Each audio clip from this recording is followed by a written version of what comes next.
গল্পকরণে আজকে শুরু করতে যাচ্ছি হুমায়ুন আহমেদের লেখা গল্প অপেক্ষা।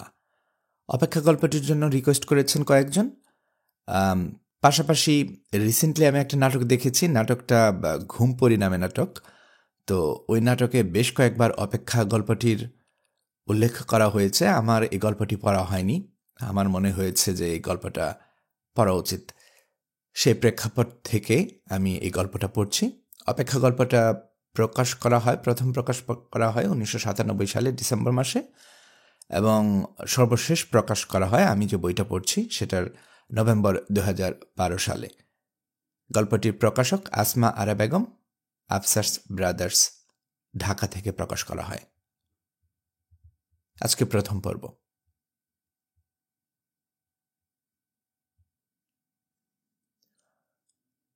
সুরাইয়া অবাক হয়ে তার ছেলের দিকে তাকিয়ে আছে। ছেলের নাম ইমন, বয়স 5 বছর 3 মাস, মাথা ভর্তি কোঁকড়ানো চুল, লম্বাটে ধরনের মুখ। মাঝে মাঝে সেই মুখ কোনো বিচিত্র কারণে গোলগাল দেখায়, আজ দেখাচ্ছে। ইমন তার মায়ের বিস্মিত দৃষ্টির কারণ ধরতে পারছে না। সে ভ্রু কুঁচকে মায়ের দিকে তাকিয়ে আছে। ভ্রু কুঁচকানোর এ বদভ্যাস সে পেয়েছে তার বাবার কাছ থেকে। ইমনের বাবা হাসানুজ্জামান অতি তুচ্ছ কারণে ভ্রু কুঁচকে ফেলেন। সেই কুঁচকানো ভ্রু সহজে মসৃণ হয় না। সুরাইয়া বলল, ইমন, একটা কাজ করো তো, আমার শোবার ঘরে যাও, ড্রেসিং টেবিলের আয়নার সামনে দাঁড়াও, দাঁড়িয়ে সুন্দর করে হেসে আবার আমার কাছে চলে এসো। ইমন বলল, কেন? আমি যেতে বলেছি এর জন্য যাবে? সবকিছুতে কেন কেন করবে না? ইমন সরু গলায় বলল, সবকিছুতে কেন কেন করলে কি হয়? সুরাইয়া বিরক্ত গলায় বলল, খুব খারাপ হয়। বড়রা কোনো কথা বললে কেন কেন না বলে সে কথা শুনতে হয়। তোমাকে আয়নার সামনে যেতে বলেছি, তুমি যাও। আয়নার সামনে দাঁড়িয়ে সুন্দর করে হাসবে, মনে থাকে যেন। হাসলে কি হবে? হাসলে খুব মজার একটা ব্যাপার হবে। ইমন আয়নার দিকে যাচ্ছে। খুব যে আগ্রহের সঙ্গে যাচ্ছে তা না। আয়নার সামনে দাঁড়িয়ে হাসলে মজার কিছু হবে বলে তার মনে হচ্ছে না। বড়রা যে প্রায় অর্থহীন কথা বলে, এই সত্য সে ধরতে শুরু করেছে। ইমন আয়নার সামনে গেল, ঠোঁট টিপে টিপে ভ্রু কুঁচকে নিজের দিকে তাকিয়ে রইল। মা হাসতে বলেছেন, না হাসলে মজার কিছু ঘটবে না। কাজেই সে সামান্য হাসল, এত সামান্য যে ঠোঁট পর্যন্ত ফাঁক হল না। মজার কিছু ঘটল না, ঘটবে না তা সে জানত। বড়রা ছোটদের ভোলাবার জন্য মিথ্যে কথাও বলে। ইমন আয়নার সামনে থেকে সরে গেল, রওনা হলো তার দাদির ঘরের দিকে। মিথ্যা কথা বলায় মার কাছে এখন আর যেতে ইচ্ছে করছে না। সে ঠিক করল মায়ের সামনে দিয়ে সে দাদির ঘরে যাবে, তবে মায়ের দিকে ফিরে তাকাবে না।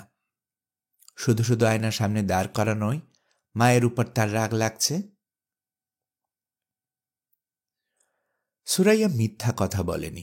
ইমন যদি আয়নার সামনে দাঁড়িয়ে হাসত, তাহলে সত্যি মজার একটা ব্যাপার ঘটত। ইমন দেখতে পেত তার সামনের পাটির একটা দাঁত পড়ে গেছে।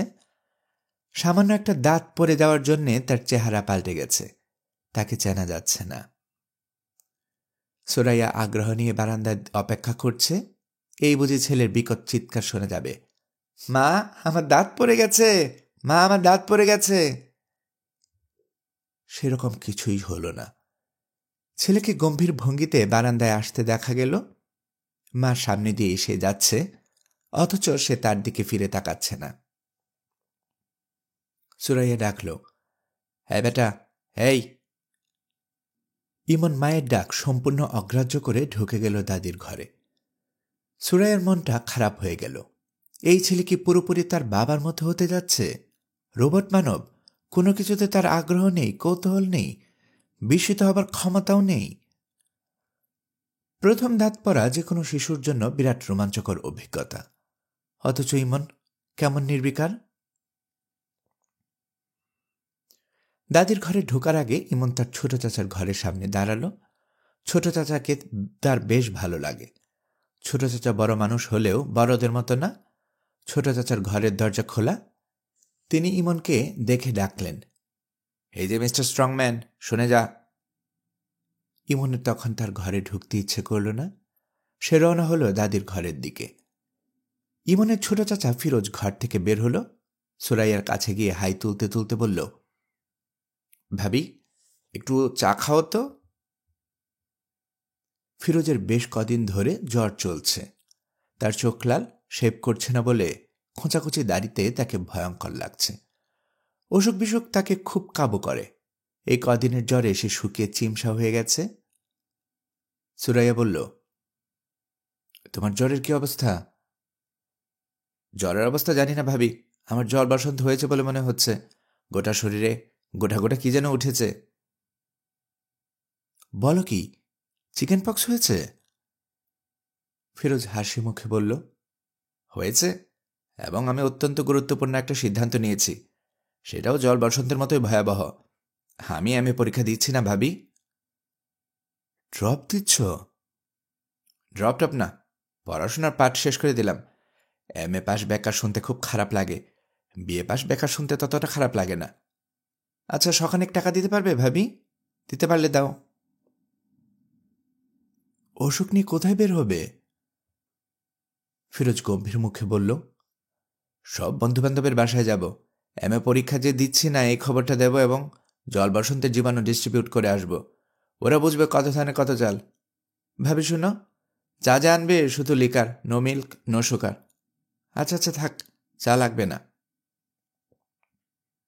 লাগবে না কেন? চা খাবো ভেবেই কেমন বমি বমি লাগছে। চায়ের বদলে টাকা দাও। 100 না পারলে 50, 50 না পারলে 20 হলেও চলবে। সুরাইয়া শান্ত গলায় বলল, টাকা আমি দিচ্ছি, তুমি আমার কথা শুনো, কোথাও বের হয়েও না, শুয়ে রেস্ট নাও। কয়েকদিন আগে জন্ডিস থেকে উঠেছ। ফিরোজ শোবার ঘরের দিকে চলে গেল। বিছানায় শুয়ে থাকার জন্যে গেল না, কাপড় বদলাবার জন্যে গেল। 4 দিন ঘর থেকে তার দম বন্ধ হয়ে আসছে। নিঃশ্বাস ফেলার জন্য তাকে বাইরে যেতেই হবে। জল বসন্তের জীবাণু ডিস্ট্রিবিউটের ব্যাপারটাও যে রসিকতা করেছে তা না, সে আসলেই ঠিক করে রেখেছে সব বন্ধুবান্ধবের সঙ্গে দেখা করবে, যতদূর সম্ভব ঘষাঘষি করে আসবে। আকলিমা বেগমের ঘর থেকে তার এবং ইমনের হাসির শব্দ আসছে। ইমন হাসতে হাসতে প্রায় ভেঙে পড়ে যাচ্ছে, হেঁচকির মতো উঠছে। সুরাইয়ার ভ্রু কুঁচকে ফেলল। তার তো কোনো কথাই ছেলে এমন করে হাসে না। শাশুড়ির ঘরে এমন কি ঘটল যে হাসতে হাসতে ছেলের হেঁচকি উঠে গেল? বাচ্চারা বাচ্চাদের সঙ্গ পছন্দ করবে, 70 বছরের একজন বৃদ্ধার সঙ্গ তার এত পছন্দ হবে কেন? সুরাইয়ের সবচেয়ে যেখানে আপত্তি তা হচ্ছে ছেলে তার দাদির সঙ্গে থেকে গ্রাম্য কথা শিখে যাচ্ছে। আকলিমা বেগম বিশুদ্ধ নেত্রকোনা ভাষায় কথা বলেন। বিছুনাই না বাল দেও, অর্থাৎ পাখেন বাতাস করা জাতীয় অদ্ভুত কথা। শিশুরা অদ্ভুত ভাষাটাই সহজে গ্রহণ করে। ইমন এর মধ্যেই তার দাদির কাছ থেকে বিকট বিকট কিছু শব্দ শিখেছে। খুব স্বাভাবিকভাবে সে শব্দগুলো বলে, আর সুরাইয়া আতঙ্কে অস্থির হয়। এই তো কয়েকদিন আগে ইমন খুব স্বাভাবিকভাবেই বলল, ব্যথা করছে।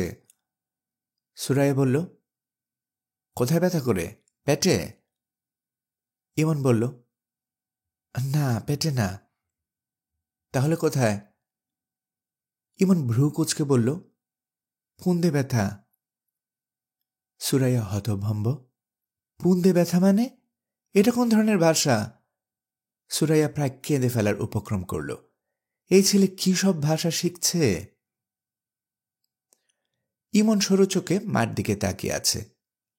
তার কোথাও কোনো ব্যথা নেই, সে একটা নতুন শব্দ শিখেছে। মার উপর সে শব্দের প্রভাব লক্ষ্য করছে, বুঝতে পারছে প্রভাব ভয়াবহ, কাজেই এই শব্দ তাকে আরও ব্যবহার করতে হবে। সুরাইয়ার শাশুড়িকে এসব নিয়ে কথা বলতে পারছে না। তিনি যদি স্থায়ীভাবে তাদের সঙ্গে থাকতেন তাহলে সুরাইয়া অবশ্যই বলত। তিনি প্রতি বছর মাসখানেকের জন্য ছেলের কাছে থাকতে আসেন। সম্মানিত একজন অতিথিকে নিশ্চয় মুখের উপর বলা যায় না, আপনি আমার ছেলেকে আজে বাজে ভাষা শেখাবেন না। তিনি যখন পান খেয়ে মেঝেতেই পিক ফেলেন তখন তাকে বলা যাবে না, মা আপনি পানের পিক মেঝেতে না ফেলে বেসিনে ফেলবেন। তার শাশুড়ির যে ব্যাপারটা সুরাইয়ার অসহ্য লাগে তা হচ্ছে তিনি শাড়ির নিচে ব্লাউজ টাউজ কিছুই পরেন না। তার নাকি দম বন্ধ লাগে। সুরাইয়া লক্ষ্য করেছে ইমন কৌতূহলী চোখে তার দাদুর আদুল গায়ের দিকে তাকিয়ে থাকে। এই বয়সের বাচ্চাদের কৌতূহল থাকে তীব্র। ইমন যে তার দাদুর ঘরে যাবার জন্য এত ব্যস্ত, এটাও তার একটা কারণ হতে পারে। এখন বাজছে 11টা। ফিরোজ জ্বর নিয়ে বের হয়ে গেছে। মনে হচ্ছে সে তার MA পরীক্ষা সত্যি দেবে না। ফিরোজের এই একটা ব্যাপার আছে, হাসি তামাশা করেও যা বলে তাই। সুরাইয়া গম্ভীর মুখে বারান্দায় দাঁড়িয়ে আছে। তার হাতে ক্রিমের একটা কৌটা, কৌটায় ইমনের দাঁত। দাঁতটার সুরাইয়া সকালবেলায় বিছানা ঠিক করতে গিয়ে পেয়েছে এবং অতি মূল্যবান বস্তুর মতো কৌটায় ভরে রেখেছে। ইমন নিশ্চয় দাঁতটা পেয়ে খুব খুশি হবে। একটা বস্তু তার নিজের শরীরের অংশ ছিল, এখন নেই। ব্যাপারটার মধ্যে বিরাট নাটকীয়তা আছে। ইমন তার দাদির ঘর থেকে বের হচ্ছে না। আকলিমা বেগম ডাকলেন, বৌমা হুইন্না যাও। সুরাইয়া তার শাশুড়ির দরজার সামনে দাঁড়ালো। তার মনটাই খারাপ হয়ে গেল। কি বিশ্রী ব্যাপার! আকলিমা বেগমের শরীরের উপরের অংশে আজ কোনো কাপড় নেই। শরীরের উপরের অংশটা তিনি কমরের প্যাচ দিয়ে পরে আছেন। আকলিমা বেগম হাসি মুখে বললেন, কারবার দেখছো, ইমন্যার দাঁত পড়ছে। সুরাইয়ার গা কাঁটা দিয়ে উঠল। ইমন্যা? ইমন্যা আবার কি? তার ইমন কি কাজের ছেলে যে তাকে ইমন্যা ডাকতে হবে? বান্দরটারে কি সুন্দর যে লাগতেছে। বান্দর আবার ফুকলা দাঁতে হাসে। হই বান্দর, তুই হাসস কেন? ইমন্যা বান্দর হাসে, ব্যাক ব্যাক খাইয়া হাসে। ইমন কি হাসবে? আকলিমা বেগম হেসেই কুটি কুটি হয়ে যাচ্ছেন। তিনি পা লম্বা করে মেঝেতে হেলান দিয়ে বসেছেন। ইমন বসে আছে তার ছড়ানো পায়ের উপর। তিনি মাঝে মাঝে পা নাড়ছেন। ইমনের আনন্দ তাতেই উথলে উঠছে। আকলিমা বেগম হাসি মুখে ছড়া কাটলেন, দাঁত পরা কলি পরা, মধ্যেখানে খাল, বুড়ি বেটি হাগ্যা থইছে, 22 হাত লম্বা নাল। এবার হাসার পালা ইমনের। এমন মজার ছড়া মনে হয় সে তার ইহজীবনে শুনেনি। সুরাইয়া কঠিন গলায় বলল, ইমন আসো তো। আকলিমা বেগম বলল, থাক না, খেলতেছে খেলুক, তুমি তোমার কাম করো।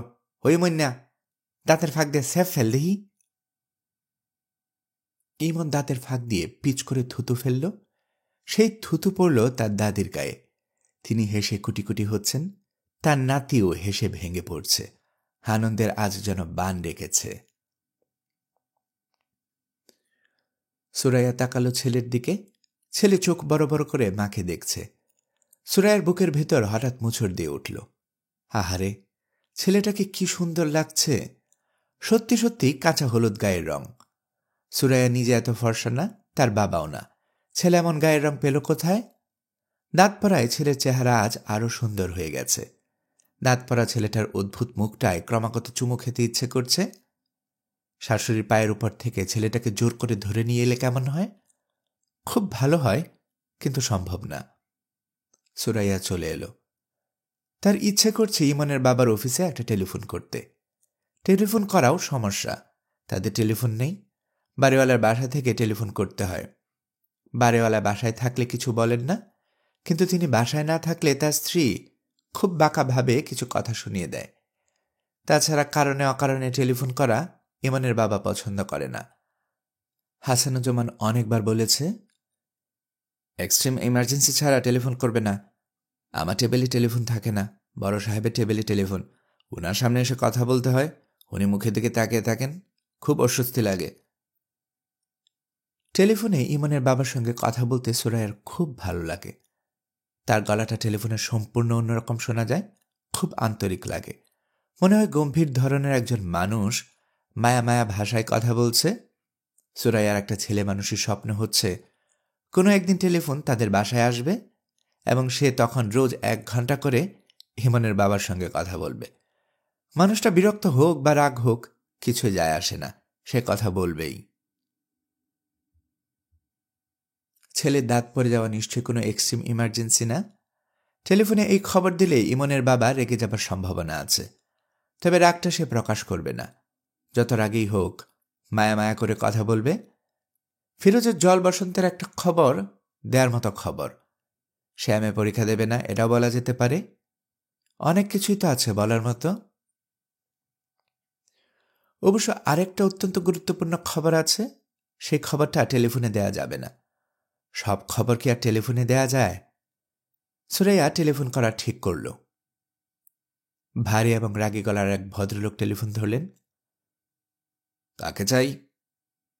এমনভাবে বললেন যেন কাউকে চাওয়াটা শাস্তিযোগ্য অপরাধ। সুরাইয়া হকচকে গিয়ে বোকার মতো বলল, দয়া করে ইমনের বাবাকে দিন। ইমনের বাবার নামটা জানতে পারি? সুরাইয়া লজ্জিত গলায় নাম বলল। ভদ্রলোক বললেন, আপনি ধরে থাকুন, লাইন ট্রান্সফার করে দিচ্ছি। তার প্রায় সঙ্গে সঙ্গে ইমনের বাবার মায়া মায়া গলায় বলল, কে সুরাইয়া, কেমন আছো? সুরাইয়ার এত ভালো লাগলো যে চোখে প্রায় পানি এসে গেল। সে বোকার মতো বলে বসল, এখন আসছো না কেন? অফিস ছুটি হোক তারপর আসব। শোনো, ইমনের দাঁত পড়ে গেছে, উপরে পাতির দাঁত। তাকে যে কি অদ্ভুত দেখাচ্ছে। তার কি দাঁত পড়ার মতো বয়স হয়েছে? 6 বছর বয়সে দাঁত পড়ে, ওর 5 বছর 3 মাস। ও আচ্ছা। তোমার ভাইয়ের গোটা গায়ে গোটা গোটা কি যেন হয়েছে, ওর ধারণা জল বসন্ত। সে জল বসন্ত নিয়ে বাইরে গেছে।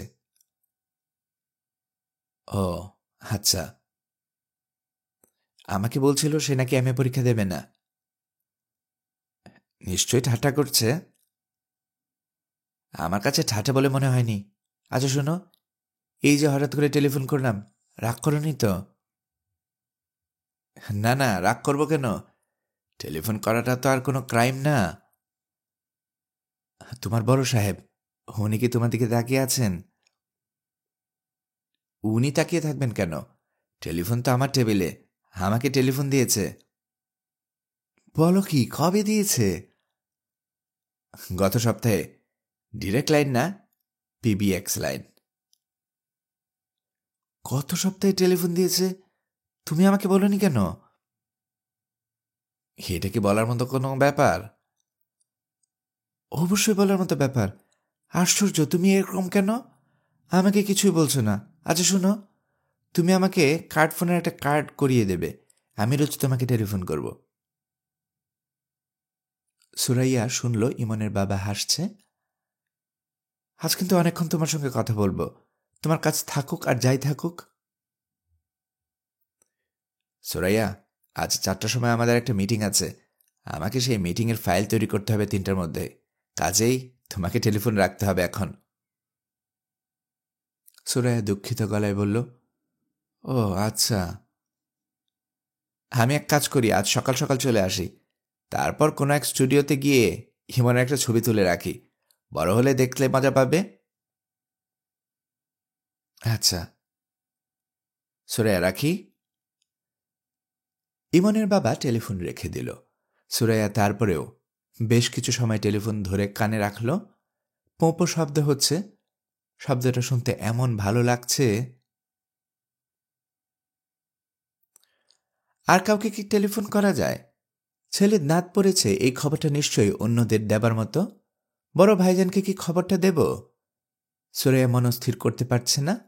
তার বড় ভাই জামিলুর রহমান শুকনো ধরনের মানুষ, নিজের ব্যবসা ছাড়া অন্য কিছু বোঝেন না। তিনি কোনো কিছুতে বিরক্তও হন না বা আনন্দিতও হন না।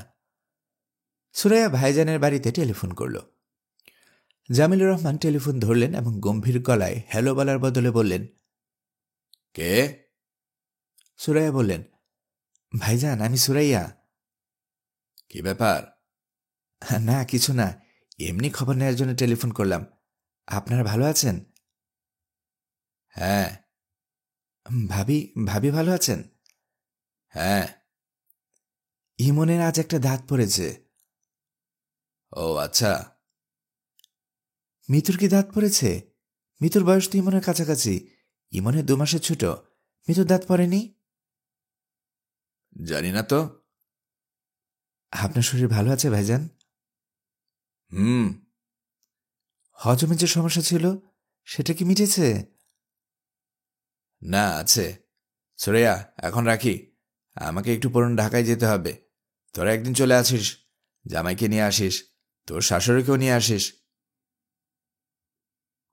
সুরাইয়া কিছু বলার আগেই তিনি টেলিফোন রেখে দিলেন। সুরাইয়া তারপরেও টেলিফোন কানে দিয়ে রাখল। পোঁপো শব্দ হচ্ছে, মন খারাপ করা শব্দ। তারপরেও আজ কেন জানি শব্দটা শুনতে ভালো লাগছে। মানুষের জীবনে এক একটা দিন এক এক রকম হয়ে আসে। কোনো কোনো দিনে মন খারাপ হবার মতো ব্যাপার ঘটলেও মন খারাপ হয় না, বরং ভালো হয়ে যায়। আজ মনে হয় সেরকম একটা দিন। ব্যাপারটা কি? রাত 11টা বাজে, ইমনের বাবা এখনো আসছে না। সুরাইয়া প্রাণপণ চেষ্টা করছে দুশ্চিন্তা না করতে। যেদিন সকাল সকাল বাড়ি ফেরার কথা থাকে সেদিন দেরি হয়, এটা জানা কথা। তার কোনো বন্ধু হয়তো তাকে বাসায় ধরে নিয়ে গেছে, তার ছেলের জন্মদিন বা এই জাতীয় কিছু। রাতে না খাইয়ে ছাড়বে না। খাওয়া দাওয়া শেষ করে গল্প করতে করতে দেরি হচ্ছে। সুরাইয়া বারান্দায় হাঁটাহাঁটি করছে। একবার ফিরোজের ঘরে উকি দিল। ফিরোজও ফিরেনি। তাকে নিয়ে দুশ্চিন্তা করার কিছু নেই। সে প্রায়ই রাত বিরেতে বাড়ি ফেরে।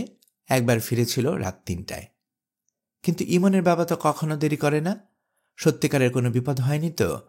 বড় শহরের বিপদগুলো হয় বড় বড়, কোনো কারণ ছাড়াই হঠাৎ গণ্ডগোল লেগে যায়। গাড়ির কাজ ভাঙ্গা হতে থাকে, ককটেল ফুটতে থাকে। একসময় পুলিশের গাড়ি আসে। বেশিরভাগ সময়ই পুলিশরা গাড়ি থেকে নামে না। যদি নামে তাহলে নিরীহ মানুষ যারা সাথেও নেই পাঁচেও নেই তাদের দিকে হুঙ্কার দিয়ে ছুটে যায়, লাঠি পেটা করে মাথা ফাটিয়ে দেয়। যেদিন কোথাও কোনো গণ্ডগোল থাকে না সেদিন ফুটপাতে ট্রাক উঠে পড়ে। এই অদ্ভুত শহরে নিশ্চিন্ত হয়ে ফুটপাত দিয়ে হাঁটারও উপায় নেই।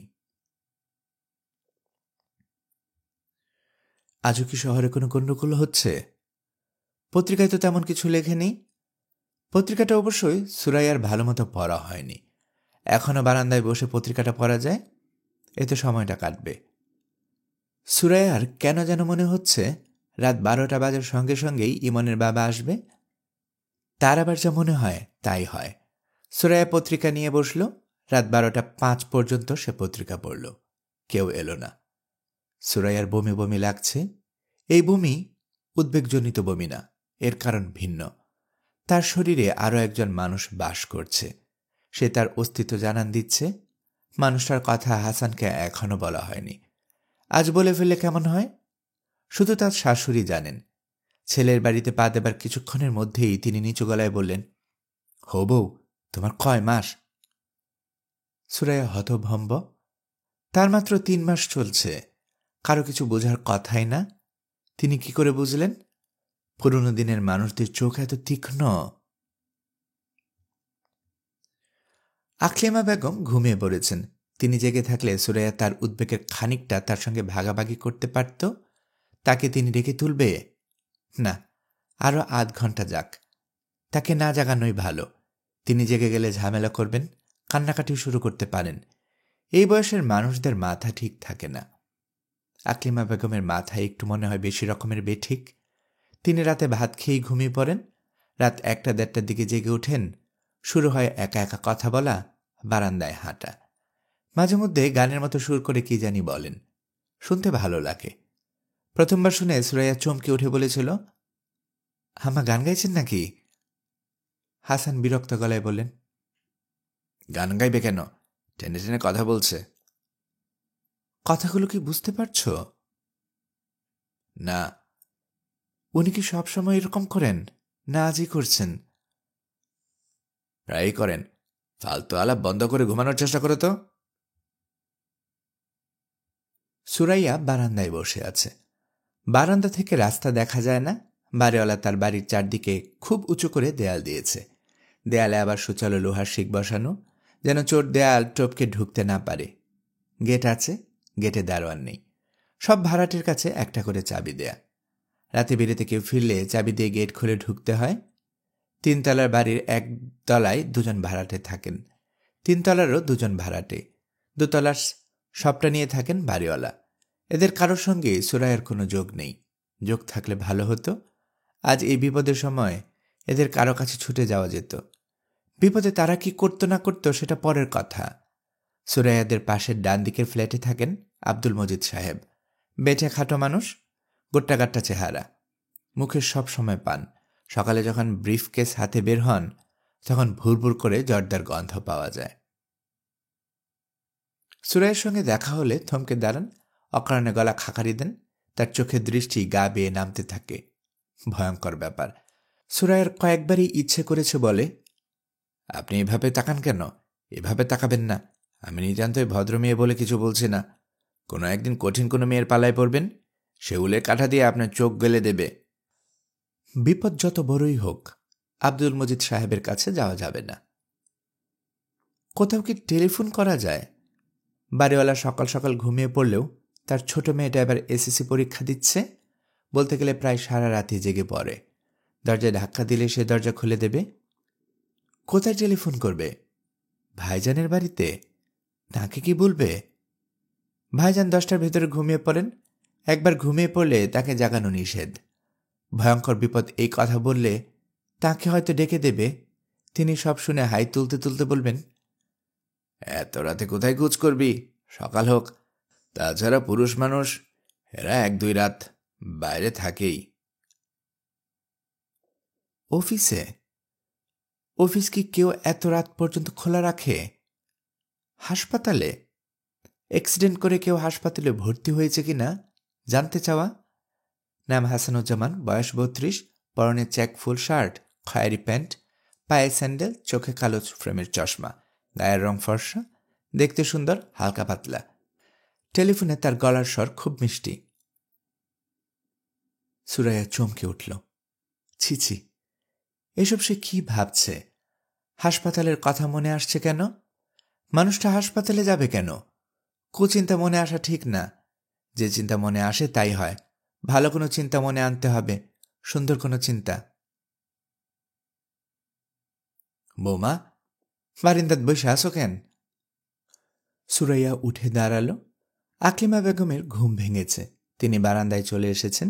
বাকি রাতটা বারান্দায় হাঁটাহাঁটি করে এবং গান গেয়ে কাটাবেন।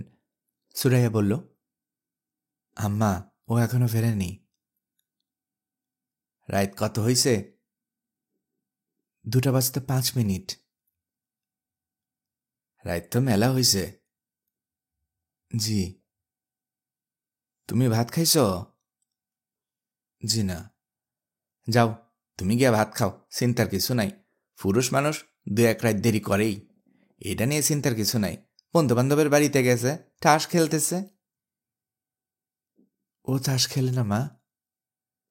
খেলে না বললে যে কোনোদিন খেলবো না এমন তো কোনো কথা নাই। বিলাই আর পুরুষ মানুষ, এই 2 জাতের মানুষের কোনো বিশ্বাস নাই। 2 রাতেই সুখসুখানি জাত। যাও ভাত খাও, আমি বসতেছি। যাও কইলাম। সুরাইয়া রান্নাঘরের দিকে রওনা হলো। রান্নাঘরে না যাওয়া পর্যন্ত তার শাশুড়ি এই একটা বিষয় নিয়ে কথা বলতে থাকবেন। ভাত খাও, ভাত খাও। গ্রামের মানুষদের কাছে ভাত খাওয়াটা অত্যন্ত গুরুত্বপূর্ণ ব্যাপার। ইমনকে রাতে খাওয়ানোর সময় সুরাইয়ার প্রচণ্ড খিদে পেয়েছিল। খিদের যন্ত্রণায় নারী পাক দিচ্ছিল। এখন একেবারেই খিদে নেই, বরং বমি বমি ভাব হচ্ছে। 1 গ্লাস লেবুর শরবত বানানো যায়। ঘরে আর কিছু থাকুক আর না থাকুক, লেবু আছে। ইমনের বাবা লেবু ছাড়া ভাত খেতে পারে না, গরম ভাত ছাড়া খেতে পারে না। পাতে যখন ভাত দেয়া হবে তখন সেই ভাতে ফ্যান মাখা থাকতে হবে। ফ্যান ভাত থেকে ধোঁয়া উঠতে হবে। এমন গরম ভাত মানুষ কপ কপ করে যে কিভাবে খায় কে জানে। সুরাইয়া চুলা ধরালো। রাতের বেলা হাসান যখন বলে, ভাত বাড়ো, খিদে লেগেছে, তখনই সে চুলা ধরিয়ে আতপর চাল দিয়ে দেয়। হাসানের হাত মুখ ধুয়ে টেবিলে আসতে আসতে চাল ফুটে যায়। আজকের অবস্থা ভিন্ন। ভাত রাতে থাকুক, কিছু নিয়ে একটা ব্যস্ত থাকা। ভাত রাততেও তো কিছু সময় যাবে। আকলিমা বেগম মেঝেতে পা ছড়িয়ে বসেছেন। তিনি চেয়ারে বসতে পারেন না, খাটে বসতে পারেন না। রাতে ঘুমাবার সময়ও মেঝেতে চাদর বিছিয়ে ঘুমান। সুরাইয়া মেঝেতে মশারি খাটিয়ে দিতে চেয়েছে, তিনি রাজি হননি। মশারা নাকি তাকে কামড়ায় না। বুড়া মানুষের রক্তে কোনো ঠেস নাই গো বউ। শরীরে মশা বয় ঠিকই, কামড় দেয় না। আজ আকলিমা বেগমকে মশা কামড়াচ্ছে। তিনি এর মধ্যে কয়েকটা মশা মেরে ফেলেছেন। মৃত মশাগুলো জড়ো করছেন, যেন এরা মহামূল্যবান কোনো প্রাণী। এদের মৃতদেহগুলোর প্রয়োজন আছে। আকলিমা বেগমের বুক ধরফর করছে। এত রাত হয়ে গেল, ছেলে বাসায় ফিরছে না কেন? এই বয়সে সবচেয়ে খারাপটাই আগে মনে হয়। ভয়ঙ্কর কিছু ঘটে গেছে কি? আজকের রাতটা কি ভয়ঙ্কর কোনো রাত? তার ৭০ বছরের জীবনে অনেক ভয়ঙ্কর রাত এসেছে এবং চলেও গেছে। হাসানের বাবার মৃত্যুর কথাই ধরা যাক। কবুতরের খুপড়িতে হাত দিয়েছে, কবুতর ধরবে, নতুন আলো দিয়ে কবুতরের মাংস রান্না হবে। হাত দিয়ে হাত টেনে নিল, রাঙ্গা বউ ইঁদুরে কামড় দিয়েছে। কবুতরের বাসায় ইঁদুর না, ইঁদুর না, সাপ, বিরাট এক সাপ। তাদের চোখের সামনেই কবুতরের খোপ থেকে বের হয়ে এলো। দুজনেই হতভম্ব। আকলিমা বেগম দিশা হারালেন না, সঙ্গে সঙ্গেই পাটের কোষ্ঠা দিয়ে হাত বাঁধলেন।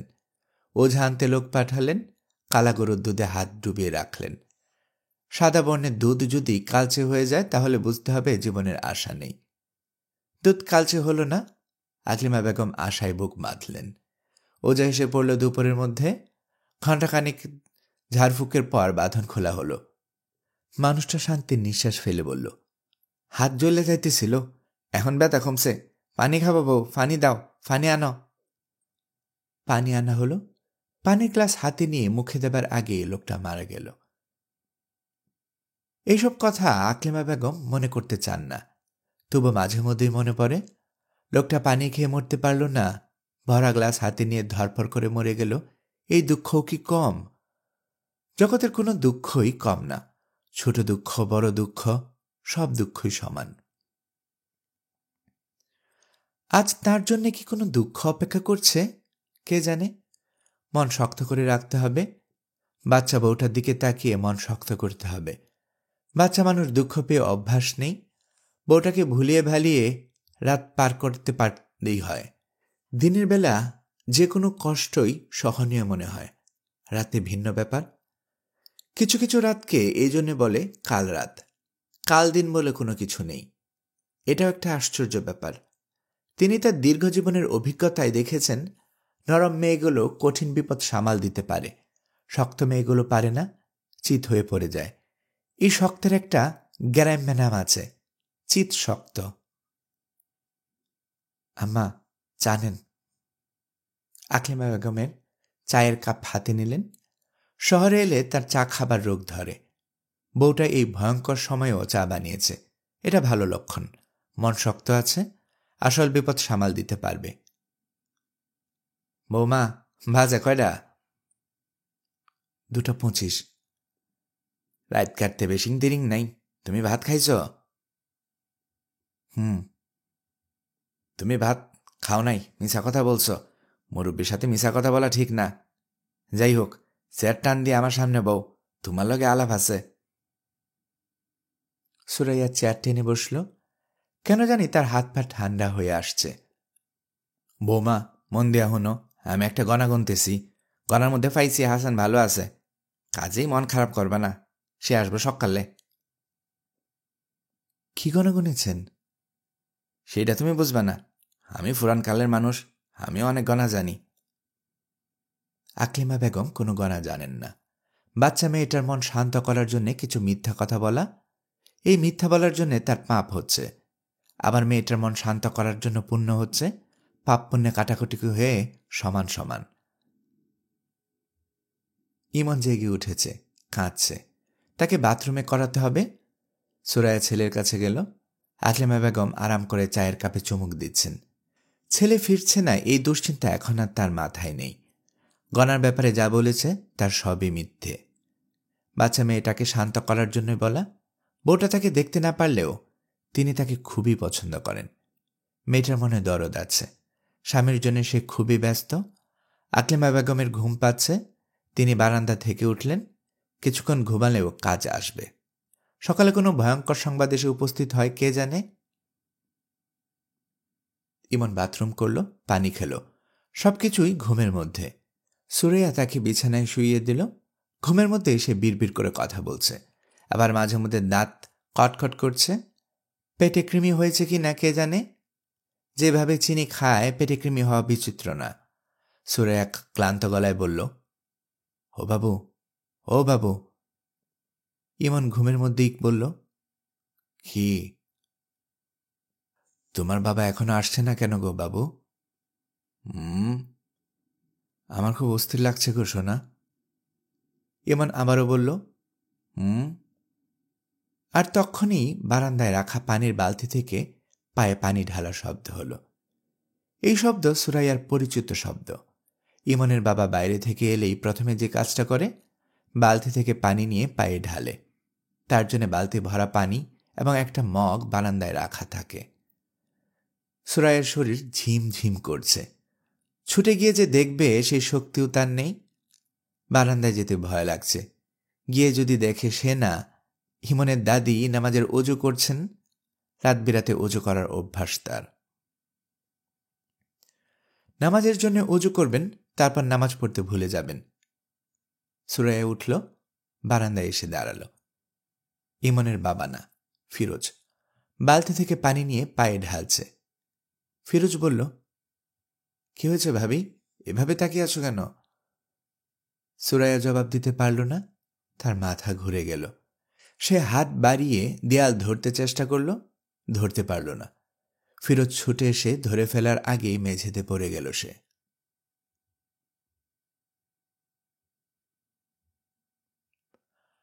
গল্পকরণে এতক্ষণ আপনারা শুনছিলেন হুমায়ুন আহমেদের লেখা উপন্যাস অপেক্ষা। অপেক্ষার প্রথম পর্ব আমি এখানে শেষ করছি। আমি নিয়মিতভাবে গল্প পাঠ করে আপনাদেরকে শোনাচ্ছি। গল্প পাঠ ভালো মনে করে থাকলে আমার এই গল্পটি আপনার বন্ধুবান্ধব প্রিয়জন সবার কাছে শেয়ার করবেন। তাতে করে তারা এই গল্পটি শোনার সুযোগ পাবে। আপনারা ভালো থাকবেন সেই প্রত্যাশায় এখানে বিদায় নিচ্ছি।